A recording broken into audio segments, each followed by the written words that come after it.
حبايب قلبي طلبة تانية ثانوي، النهارده يا جماعه مع بعض هنشرح الدرس الرابع اللي بيتكلم يا جماعه على مصر في عصري الايوبيين والمماليك، وهنشرحه يا جماعه بالتفصيل ان شاء الله باذن الله. معاكم استاذ يوسف خميس مدرس التاريخ. يلا بينا يا جماعه نبتدي مع بعض الدرس الرابع، مصر في عصر الايوبيين والمماليك. طبعا يا جماعه احنا عندنا ان العصر ده من اهم العصور اللي احنا طبعا يا جماعه وصلنا لها الفتره دي. اهم عصور الدوله الاسلاميه يا جماعه مش في الفترة دي بس، ده على مدار التاريخ كله، دي من أهم العصور الدولة الإسلامية. طبعا يا جماعة مصر في عهد الأيوبيين وعهد المماليك قدرنا اللي احنا نتصدى للصليبيين، الحملات الصليبية اللي كانت بتيجي على مصر، وقدرنا اللي احنا نحمي الدولة الإسلامية وكمان نحمي بيت المقدس. ماشي يا جماعه؟ طيب تعالى بعد كده يا جماعه احنا عندنا ان صلاح الدين الايوبي مؤسس الدوله الايوبيه هو اللي هيتصدى يا جماعه للصليبيين، وبعد كده المماليك من بعده. تعالى يا جماعه بعد كده هنتكلم على الحروب الصليبيه على العالم الاسلامي. هنا يا جماعه وسط مظاهر تفكك القوى الاسلاميه في العصور الوسطى نشبت يعني قامت الحروب الصليبية، وكانت أولى حملاتهم الحربية على بلاد الشام وقادها مسيحيون غرب أوروبا اللي هم يا جماعة المسيحيين اللي على مذهب الكاثوليك على المسلمين في الشرق لانتزاع الأراضي المقدسة. الأراضي المقدسة مثلا زي بيت المقدس، الأراضي المقدسة المسيحية من أيديهم واعتبروها حروب مقدسة. بس احنا عايزين نعرف ايه أسباب الحروب الصليبية اللي خلى الصليبيين يجوا عندنا للشرق. تعالى كده واحدة واحدة. طبعا في أسباب سياسية، رغبة الأمراء بأوروبا في إنشاء إمارة مستقلة لهم في الشرق، يعني عايزين يحكموا أماكن، يعملوا أماكن هنا ليهم في الشرق يحكموها.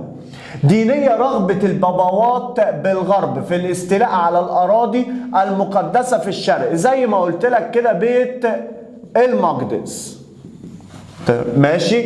تعالى اقتصادية، رغبة النبلاء والفرسان بأوروبا في الحصول على خيرات الشرق وممتلكاته كله، لأن طبعا أوروبا الفترة دي يا جماعة اسمها عصور جهل وظلام. ليه؟ هم ما عندهمش خيرات. مين اللي عنده الخيرات؟ الشرق طبعا، فهم عايزين يجوا عندنا الشرق ياخدوا كل الخيرات بتاعتنا. طب واجتماعية، تتمثل في رغبة أقنان الأرض، أقنان الأرض اللي هم العبيد. مالهم العبيد يا عم؟ عايزين يخرجوا من الحياة الطاحنة اللي عايشينها في أوروبا. الحياة الطاحنة اللي عايشينها في أوروبا، انت عندك هنا عايزين يخرجوا من الأزمات الاقتصادية والاجتماعية الطاحنة في أوروبا. علشان كده يا جماعة تيجي الحملات الصليبية لأسباب سياسية، دينية، اقتصادية، اجتماعية. تعال بعد كده هنتكلم على الأوضاع السياسية في بلاد الشرق الأدنى. طبعا يا جماعة احنا عندنا هنا اللي بيحكمنا الفترة دي اللي ماسك الدولة الإسلامية الخلافة العباسية في بغداد مقرها اللي هو في العراق حاليا. طبعا لم تكن قادرة في سيطرتها على مقدرات حكم الولايات التابعة ليها، يعني يا جماعة مش قادرة تسيطر على الولايات كلها، حكم البلاد كله. ليه يا عم؟ قال لك لأن الخلافة العباسية، الخليفة العباسي في حالة ضعف. ده غير كده كمان ان مفيش جيش قوي، مفيش قائد قوي، مفيش جيش قوي. ماشي؟ اللي هو يقدر يا جماعة اللي هو يقف حوالين الزحف الصليبي.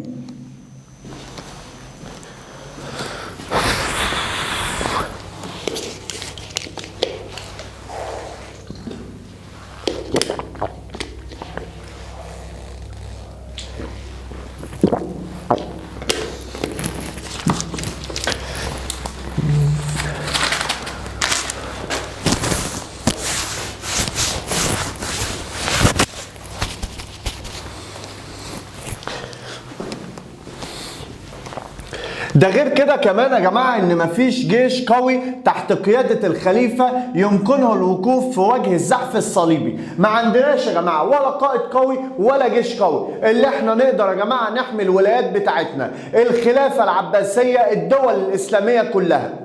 تمام؟ تعال بعد كده هنتكلم على الانقسامات السياسية. طبعا يا جماعة انقسم الشرق الأدنى وتفكك القوى السياسية.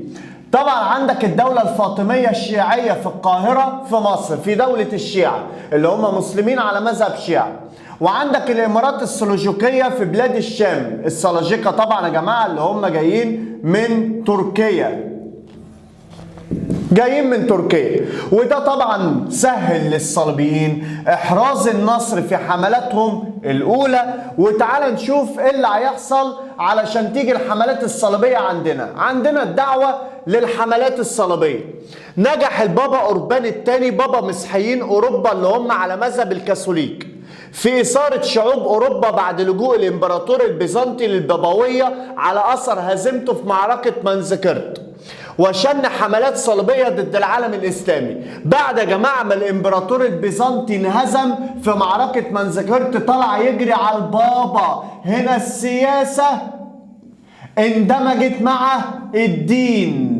قال له بص يا بابا اوربان الثاني، احنا لازم نخلي كل الصليبيين ينضموا للمعارك ضد المسلمين، ضد الشرق، علشان نقدر اللي احنا نسيطر على الشرق. ومن هنا ابتدت تطلع الحملات الصليبية ضد العالم الاسلامي بأمر من البابا اوربان الثاني، بابا مسيحيين اوروبا. ماشي يا جماعة؟ طيب تعالى بعد كده هنتكلم يا جماعة هنا على الحملة الصليبية الأولى. وبالفعل نجحت الحملة الصليبية الأولى. عملت إيه يا عم يوسف؟ الحملة الصليبية الأولى يا جماعة جت سيطرت على 3 إمارات ومملكة، 3 إمارات زي إمارة الروها، إمارة أنطاكيا، إمارة طرابلس، ومملكة بيت المقدس. إيه ده؟ هي نجحت بسهولة كده؟ ما أنا لسه قايل لك إحنا في حالة ضعف، عندك التفوق العددي ليهم، التفوق العددي، وعندك انعدام المقاومة المنظمة. احنا ما عندناش مقاومة منظمة، وهم بيحاربوا حرب كر وفر. ماشي، حرب غير متناسقة. ده غير الحروب الداخلية اللي عندنا بين الأمراء السلاجقة بيتصارعوا على الحكم. علشان كده نجحت الحملة الصليبية الأولى في إقامة 3 إمارات ومملكة لهم في الشرق: إمارة الروها، إمارة أنطاكيا، إمارة طرابلس، مملكة بيت المقدس. أهو يا جماعة، إمارة الروها، إمارة أنطاكيا، إمارة طرابلس، وعندك مملكة بيت المقدس أهي على الخريطة أهي. ماشي؟ طيب تعالى بعد كده. طبعا يا جماعة لما جت الحملة الصليبية الأولى، مش المفروض اللي هي حملات دينية جاية من أجل الصليب تدافع عن الدين بتاعهم، الدين المسيحي على مذهب الكاثوليك؟ لا يا عم، ده دخلوا بيت المقدس قتلوا ما يقرب 60,000 شخص، دبح وقتل يا عم. هو في حد بيعمل كده؟ حرام، حرام اللي هم عملوه يا جماعة في بيت المقدس. ايه اللي هم عملوه ده؟ تعالى هنا بقى أدوار الجهاد ضد الصليبيين. عندنا اللي هيكافح الصليبيين الدولة الزنكية على يد عماد الدين زنكي يا جماعة وابنه نور الدين محمود. عندك الدولة الأيوبية وهو ما قام به البيت الأيوبي وعلى رأسه صلاح الدين وخلفائه. الدولة المملوكية هو ما قام به بيبرس وقلاوون والأشرف خليل ابن قلاوون.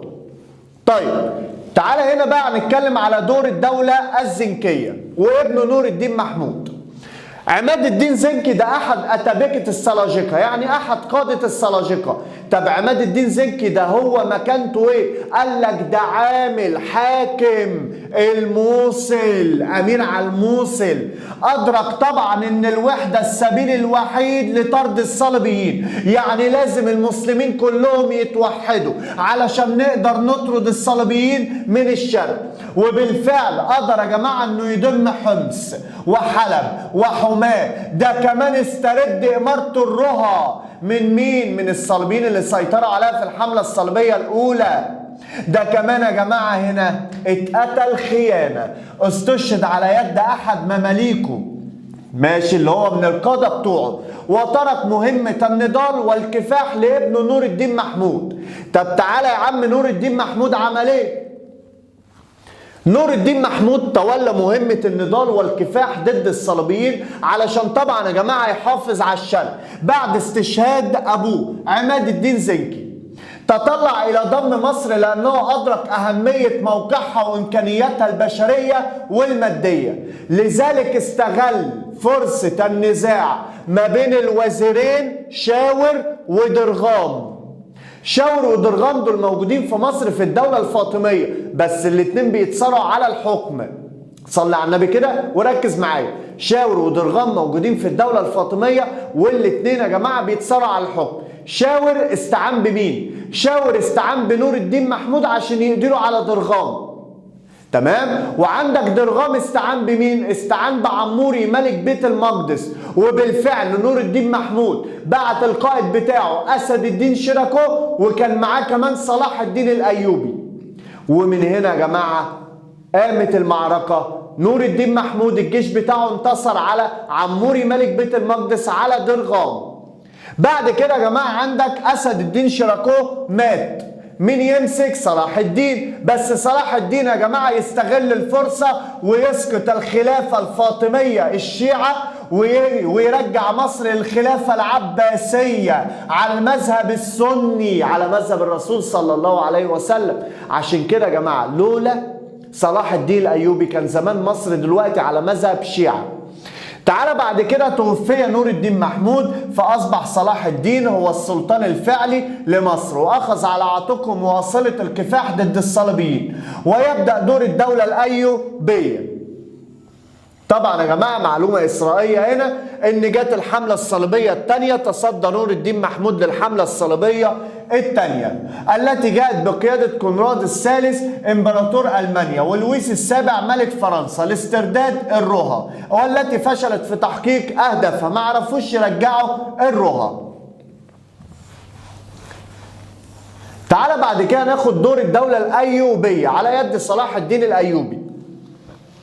هنا يا جماعة دور الدولة الأيوبية هتتصدى لأربع حملات صليبية.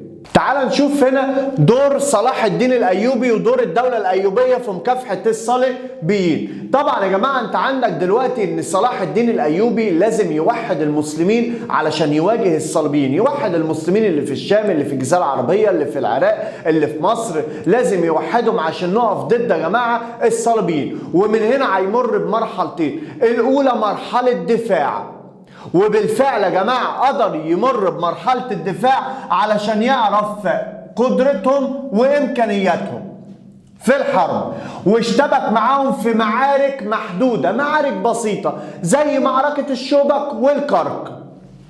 ده غير كده كمان دي أماكن يا جماعة ناحية الأردن.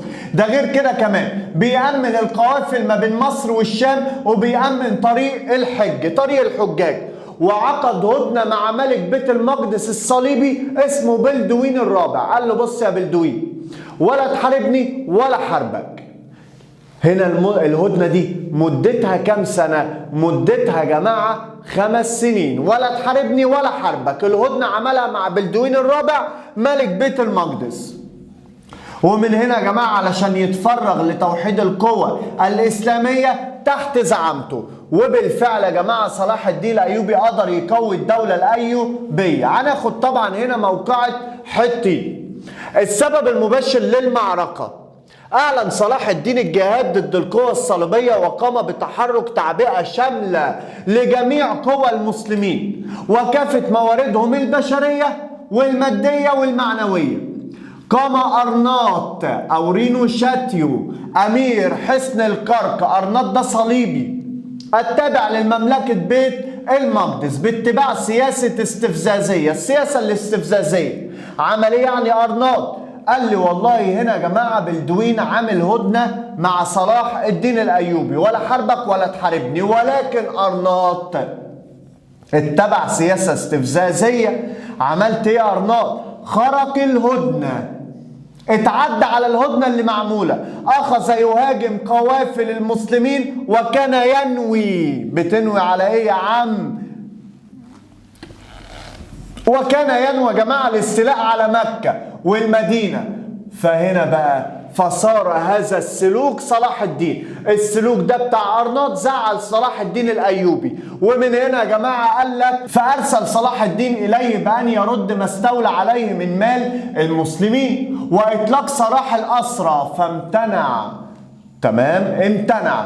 وهنا يا جماعة فهنا زعل صلاح الدين من اللي عمله أرناط، فامتنع وأصر على جماعة عصيانه، أصر على عصيانه. تعالوا بقى هنا يا جماعة نتكلم على موقعة حطين.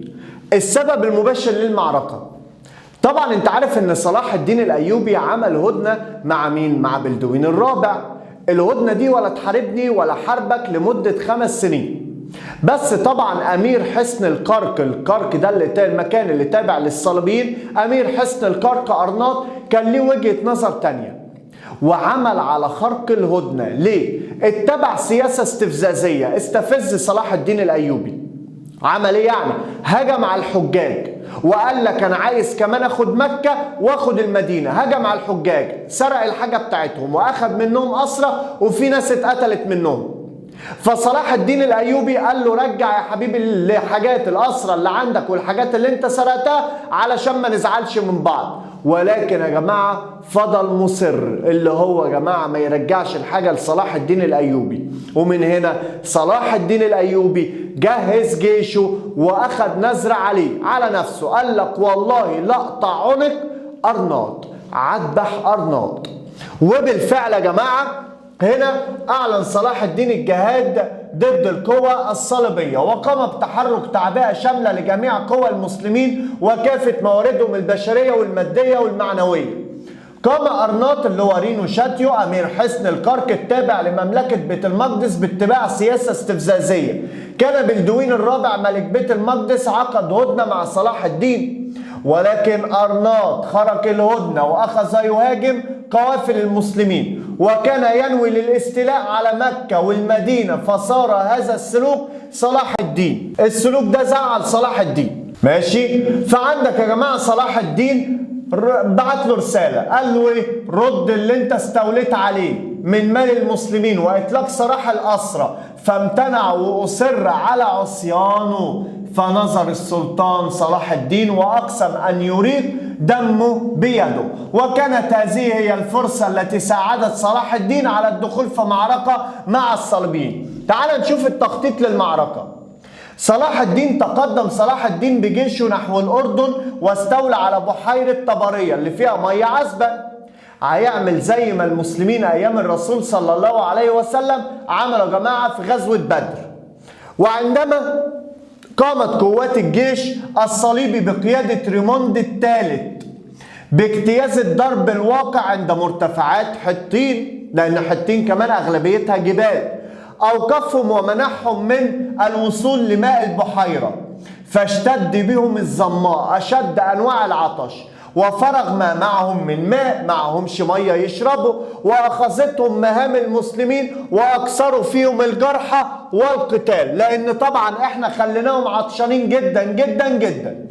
طب نهاية المعركة قال لك وقع ملك بيت المقدس جاي لوز جنان وكبار الأمراء والفرسان أسرى بما فيهم أرناط اللي احنا عايزينه. فعفى صلاح الدين عن ملك بيت المقدس وقتل أرناط بيده وفاء للنذر وجزاء له على مكروه وغدره بالحجاج المسلمين. ومن هنا يا جماعة اتجه صلاح الدين للسواحل علشان يمنع اي حد يجي يستولى بعد كده على بيت المقدس. وبعد كده وصل يوم جمعة وصل لبيت المقدس واستولى يا جماعة على بيت المقدس، اخذ بيت المقدس من الصليبيين. موقف صلاح الدين عند دخول بيت المقدس، عفى عن الصليبيين، عمل زي عمر بن الخطاب زي عمرو بن العاص، عفى عن الصليبيين وأمنهم على أرواحهم وأموالهم، وأعفى من دفع الفدية تمام عن أنفسهم، كل من الشيوخ النساء والأطفال من دفع الجزية. حاجة صعبة. طيب تعالى يا جماعة نتائج معركة حطين. طبعا فاكر نتائج غزوة موتة؟ هي دي برضو نتائج حطين. هزيمة الصليبيين، رفع الروح المعنوية للمسلمين، أصبح الصليبيين في موقف الدفاع بدل من الهجوم، وإحنا في موقف الهجوم بدل من الدفاع. وأظهرت أهمية الوحدة بين المسلمين وقدرات صلاح الدين العسكرية القيادية واسترداد المسلمين بيت المقدس، رد اعتبار الشرق الإسلامي من جديد، استحال بقائهم في بلاد الشام. رجعنا قوتنا تاني، ورينا أظهرنا قوة المسلمين تاني. تعالى بعد كده يا جماعة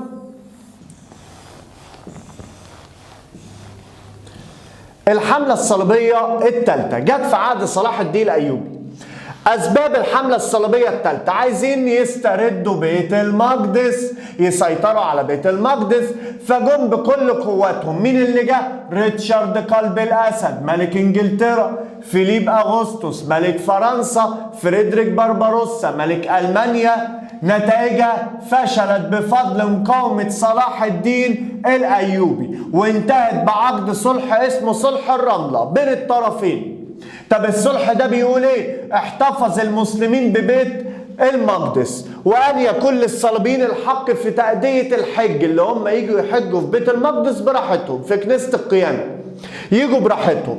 ومن هنا يا جماعة عاد ريتشارد إلى بلاده، وتوفى صلاح الدين وهو في 57 من عمره تقريبا. يعني السلطان يا جماعة صلاح الدين لما مات لم يترك في خزائنه عندما توفى سوى دينارا واحدا، وعندك يا جماعة 36 درهما، سوى دينار واحد و36 درهما. يعني كل فلوسه بيقول لك انه كان بيصرفها على الدولة الإسلامية. تعال بعد كده دور البيت الأيوبي. طبعا بعد ما مات صلاح الدين اللي هيتولى الكفاح من بعده يا جماعه اخوه شقيقه الملك العادل، وهو اللي هيتصدى للصليبيين. تعالى هنا معلومه اسرائيليه: اتجهت الحمله الصليبيه الرابعه الى الشرق بقياده عدد كبير من الامراء الفرنسيين لاسترداد بيت المقدس، ولكنها اتجهت الى زارا ثم القسطنطينيه، وانشغلت بالعمليات العسكريه هناك حتى تلاشت فكرة استرداد بيت المقدس. فكرة بيت المقدس مشت من دماغهم. طب تعالى يا عم اللي حصل. أسباب اتجاه الحملات الصليبية لمصر: أدرك الصليبيين أن مصر هي ترسانة العالم الإسلامي، هي أقوى مكان في العالم الإسلامي. لو سيطرنا على مصر هنعرف بعد كده نسيطر على بيت المقدس.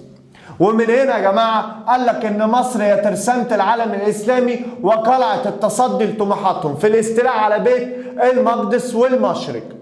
خلفاء صلاح الدين: الملك العادل شقيقه، الملك الكامل ابن الملك العادل، صلاح الدين الصالح نجم الدين ايوب، الصالح نجم الدين ايوب ابن الملك الكامل. بعد كده يا جماعة توران شاه ابن الملك الصالح نجم الدين أيوب. بص يا جماعة دلوقتي هنتكلم على الحملة الصليبية السادسة. الحملة الصليبية السادسة هتيجي للشام، هتيجي بقيادة فريدريك الثاني ملك امبراطور ألمانيا. بس تعالى ركز معايا كده واحدة واحدة نشوف الحملة دي جت ليه. عندنا طبعا يا جماعة مين ملك أو سلطان الدولة الأيوبية؟ عندك الملك الكامل محمد، عندك كمان أخوه اسمه المعظم عيسى، ده أخوه ماشي من الملك العادل. أخوه ده يا جماعة المعظم عيسى حاكم دمشق وحاكم حلب، حاكم دمشق وحاكم حلب. حاكم دمشق وحاكم حلب المعظم عيسى عايز يسيطر على الدولة الأيوبية كلها. نفس الكلام الملك الكامل عايز يسيطر على الدولة الأيوبية كلها، رغم ان الاتنين اخوات. بس يا جماعة عادي جدا يقتلوا بعض عشان السلطة. ومن هنا يا جماعة الملك الكامل استعان بفريدريك الثاني ملك ألمانيا، قال له تعالى اقتل لي اخويا المعظم عيسى وانا اديك بيت المقدس. فالتاني امبراطور المانيا بقى مبسوط جدا، قال له خلاص انا عاجب الحمله الصليبيه واقضي لك على اخوك المعظم عيسى، بس تديني ايه؟ بيت المقدس. قال له تمام مفيش مشكله. هنا المعظم عيسى استعان بمين؟ بالخوارزميين، الدوله الخوارزميه كان برضو دولة موجودة في الوقت ده، استعان بيهم. هنا يا جماعة جاء الملك فريدريك الثاني ملك ألمانيا، جاء الشام بقى المرة دي علشان يقتل المعظم عيسى لأنه موجود في دمشق وحلب. بس المعظم عيسى مات لوحده، تمام؟ ما نعرفش مين اللي قتله. فهنا يا جماعة ايه اللي حصل؟ الملك الكامل بعت لفريدريك امبراطور ألمانيا، قال له خلاص اللي انت كنت جاي عشانه ما حصلش، فخد بعضك وامشي. قال له لا، ده انا بلغت البابا، انت كده هتطلع شكلي وحش قصاد البابا، موقفي هيبقى وحش قصاد البابا اللي هو بابا مسيحيين اوروبا، لان انا قلت له ايه؟ قلت له انا جاي اخد بيت المقدس. فقال لي خلاص روح. قعد بقى فريدريك الثاني ده، فريدريك الثاني يلح على مين؟ على الملك الكامل، بالله عليك هات بيت المقدس، بالله عليك هات بيت المقدس، لغايه ما الملك الكامل بعبطه. هنا يا جماعة قعد معاه وعمل معاهدة اسمها معاهدة يافا. عمل معاهدة اسمها معاهدة يافا. معاهدة يافا بتقول ايه؟ معاهدة يافا بتقول تسليم بيت المقدس وبيت لحم للصليبيين. طبعا بيت لحم ده اللي اتولد فيها يا جماعة سيدنا عيسى.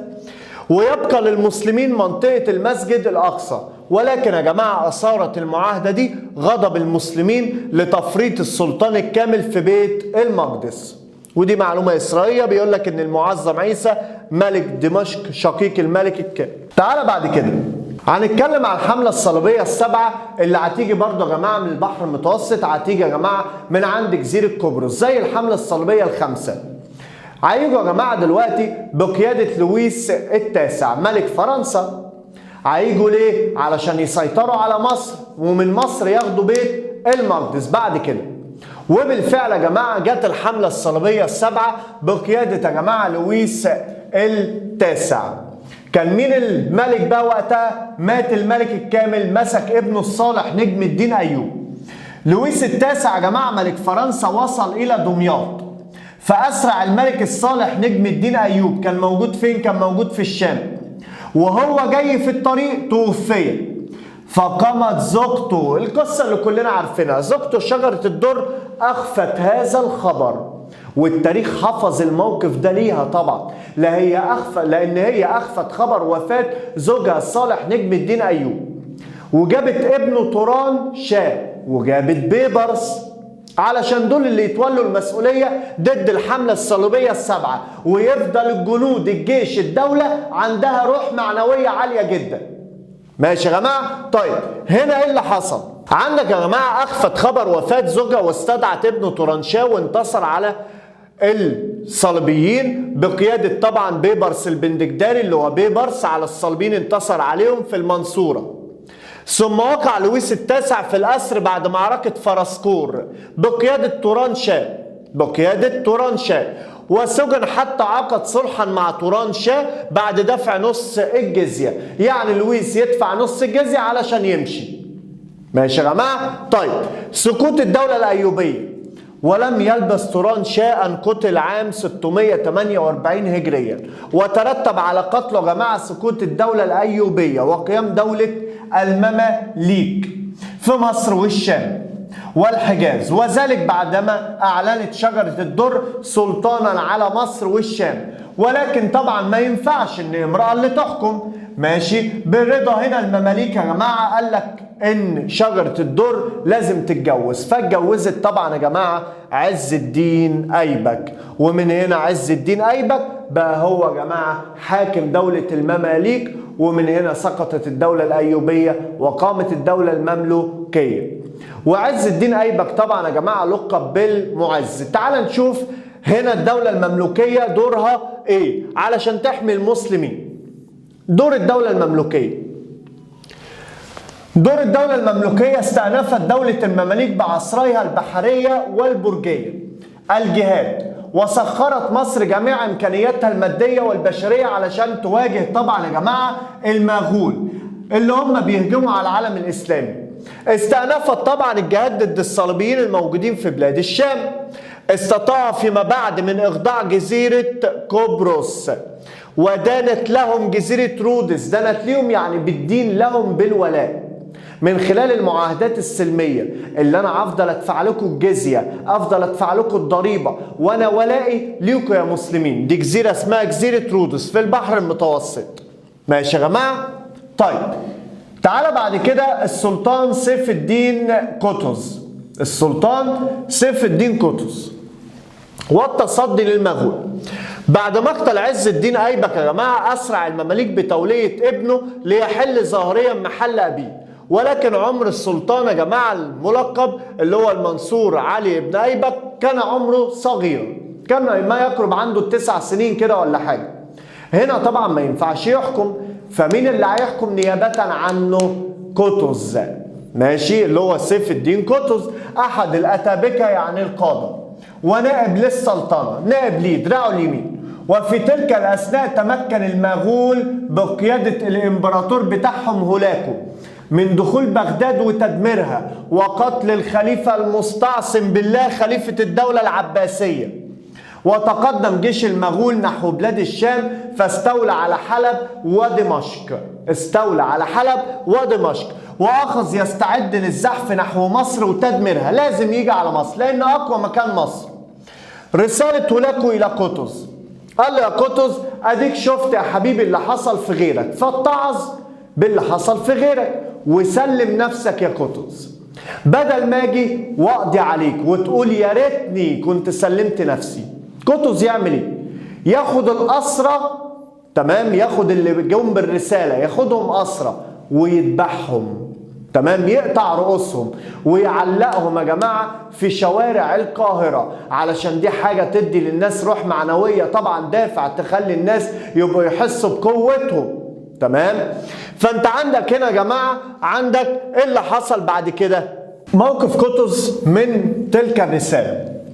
عقد قطز اجتماعا يا جماعه مع امراء المماليك وعلماء الدين في مصر رفع الروح المعنويه لمواجهه المغول. ومهما كلف الامر مصر من تضحيات، وامر قطز بقتل رسل المغول وتعليق رؤوسهم في جهات متفرقه من القاهره. ونادى العلماء على المنابر بالخروج دفاعا عن البلاد، واخذ قطز براي العز بن عبد السلام. طبعا يا جماعه ده احد العلماء احد الكبار، قال له انا لازم اجمع فلوس علشان اعمل على اعداد الجيش. قال له خلاص جمع الفلوس الاول من الامراء الاغنياء الاثرياء، بعد كده جمعها من الرعيه، وبالفعل كون جيش.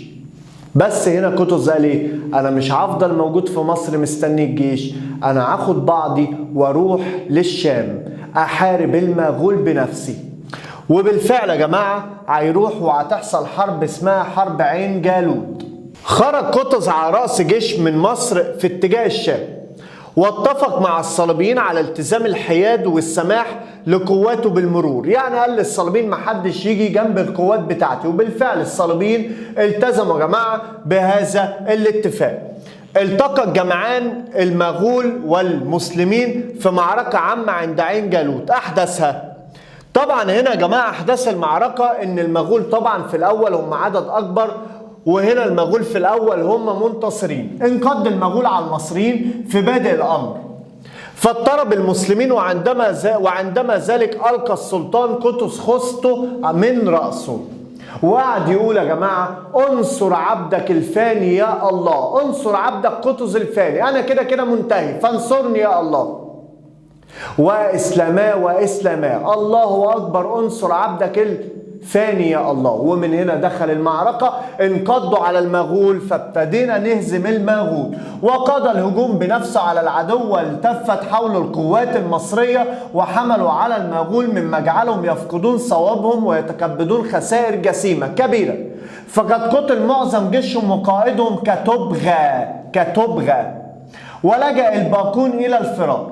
نتائج عين جالوت، طبعا يا جماعه نتائج عين جالوت زي معركه حطين كده. هزيمه المغول وقضت على اسطوره ان جيش المغول لا يقهر. رفع الروح المعنويه للمسلمين ورد اعتبار الشرق الاسلامي بعد سقوط الخلافه العباسيه. اصبحت مصر والشام دوله واحده تحت حكم المماليك، واعطتهم سمعه اسلاميه كبيره. أنقذت الحضارة الإسلامية والإنسانية من الاندثار، يعني من الاختفاء، لأن المغول عناصر مخربة ومدمرة. ومن هنا تم قتل قطز. من بعد معركة عين جالوت وقع اختيار أمراء المماليك يا جماعة على الظاهر بيبرس. بيبرس هو اللي يبقى الحاكم. تعال نشوف بيبرس عملي. طبعا بيبرس استكمل الدور الحربي ضد الصليبيين، وحرر إمارة أنطاكيا. وإحنا قبل كده كنا محررين إمارة الروها أيام عماد الدين زنكي لما وحد المسلمين، والتي كانت تتحالف مع المغول، واستولى على حصن القرق وأرسوف ويافا، ومهد للاستيلاء على طرابلس. هو ما أخدش طرابلس، هو مهد للاستيلاء على طرابلس. وحاول المغول الأخذ بثأرهم بعد عين جالوت، فقام أبغى، ده قائد جيش المغول. التاني كان كتبغى، ده أبغى، بالزحف على عدة مناطق، إلا أن السلطان ردهم خائبين، وتحالفوا مع السلاجقة ضد الظاهر بيبرس، ولكن هزمهم هزيمة ساحقة. بعد الظاهر بيبرس يجي يا جماعه السلطان المنصور قلاوون. السلطان المنصور قلاوون استولى على حصن المركب ماشي، ثم دمر طرابلس ويسيطر على طرابلس ومهد للاستيلاء على عكا. هو مهد، ما اخدش عكا، بيمهد انه يستولى على عكا. وقد تحالف مع المغول ليو الثالث ملك ارمينيا، اتحالف مع المغول اللي هو من الصليبيين، وانتصر عليهم يا جماعه السلطان في معركه حمص، برضه ردناهم خائبين. تعالى بعد كده مات السلطان المنصور قلاوون. جاء السلطان الاشرف خليل بن قلاوون، حصر السلطان خليل عكا اكتر من شهر وهدم المعاقل بتاعتها كلها اللي هي الاسوار بتاعتها، الحصون بتاعتها، وسيطر على عكا. ومن هنا يا جماعه وبدأ الصليبيين في الهروب الى جزيره قبرص واتخذوها ملجأ لهم. وبعد سقوط عكا ابتدت تتساقط باقي المدن مثل مدينة ثور، مدينة صيدا، مدينة طرطوس، وبذلك انتهى الوجود الصليبي في بلاد الشام. تعالى السلطان الناصر محمد بن قلاوون قاد جيوش مصر والشام في معركة مرج دابك أو مرج صفر، وانتصر فيها السلطان على المغول. انتصر فيها السلطان على المغول، ولم يستطع المغول الاعتداء على ديار الإسلام، وعقدوا صلحا مع السلطان الناصر. ماشي يا جماعة؟ مات السلطان الناصر محمد بن قلاوون، جاء السلطان الأشرف برسبيل. بص يا جماعة، الصليبيين اتخذوا قبرص طبعا ملجأ ليهم، مكان ليهم، قاعدة ليهم. قبرص فوق مصر على طول. فالصليبيين بقيادة الملك بتاعهم اسمه جانوس أو جانوس قال لك احنا هنهجم على المسلمين وقت صلاة الجمعة، نهجم على مصر اسكندرية وقت صلاة الجمعة. ومن هنا يا جماعة هجموا على اسكندرية وقت صلاة الجمعة، خربوا كل حاجة وقتلوا الشيوخ والأطفال والناس كلها يا جماعة، تمام، قعدوا يقتلوا فيها. ومن هنا يا جماعة لما عرف يا جماعة السلطان الأشرف برسبيل بعت عدة جيوش لقبرص، أخذنا أسرع منهم ياما جدا، وأخذنا الملك بتاعهم جانوس. فأنت عندك يا جماعة وقد أثارت هذه الأعمال غضب السلطان برسبيل، فأرسل إلى قبرص حملات بحرية، ونجح الجيش المصري في هزيمة ملك قبرص اللي هو جانوس، وأسر معه مئات من جنوده الذين نقلوا إلى مصر ليزفوهم في شوارع القاهرة. ولم يطلق سراح ملك قبرص إلا بعد أن دفع فدية كبيرة جدا. ومن هنا يا جماعة وظلت قبرص تدفع الجزية للمماليك إلا أن دخل العثمانيين مصر عام 923 هجريا 1517 ميلاديا، اللي هي أيام معركة اسمها معركة الريدانية. كان سلطان العثمانيين، سلطان الدولة العثمانية كان سليم الأول، وكان حاكم المماليك في الوقت ده طومان بي. وبهذا الدور تم القضاء على الخطرين المغولي والصليبي على المشرق الإسلامي. وبكده يا جماعة احنا خلصنا الدرس مع بعض. كده احنا خلصنا الدرس كله يا جماعة، درس الحملات الصليبية كله، ويا رب تكونوا استفدتوا. كان معكم يوسف خميس مدرس التاريخ.